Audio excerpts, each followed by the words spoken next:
Our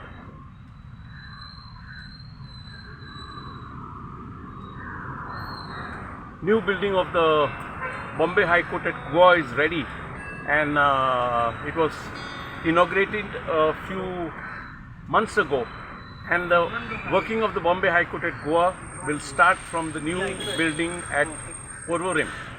But strangely, this building structurally, the experts say is wrongly constructed for one reason, that High Court building could not have a flat roof.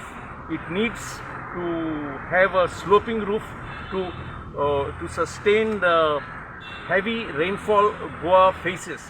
So I've spoken to various experts in the area, various engineers, various architects, and they are all of the unanimous opinion that within a year or two, the roof of this new High Court will start leaking. That is a matter of concern, because hundreds of crores have been spent on this building, and it had to be ensured that it was planned structurally right. So unless some urgent corrective measures are taken, I think we may have leaking High Court soon. So it is also surprising that the GSIDC, which has overseen this project, has not taken the right steps in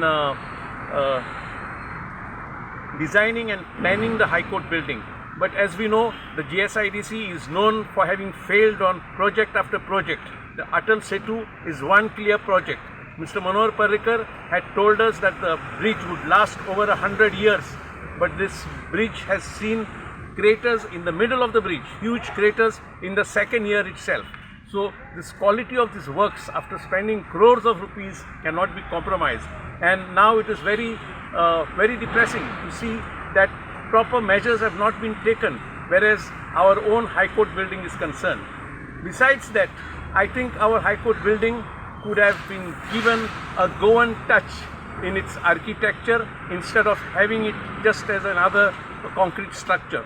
Now the problem with our High Court building is that the government has just copied the model of the Gujarat High Court.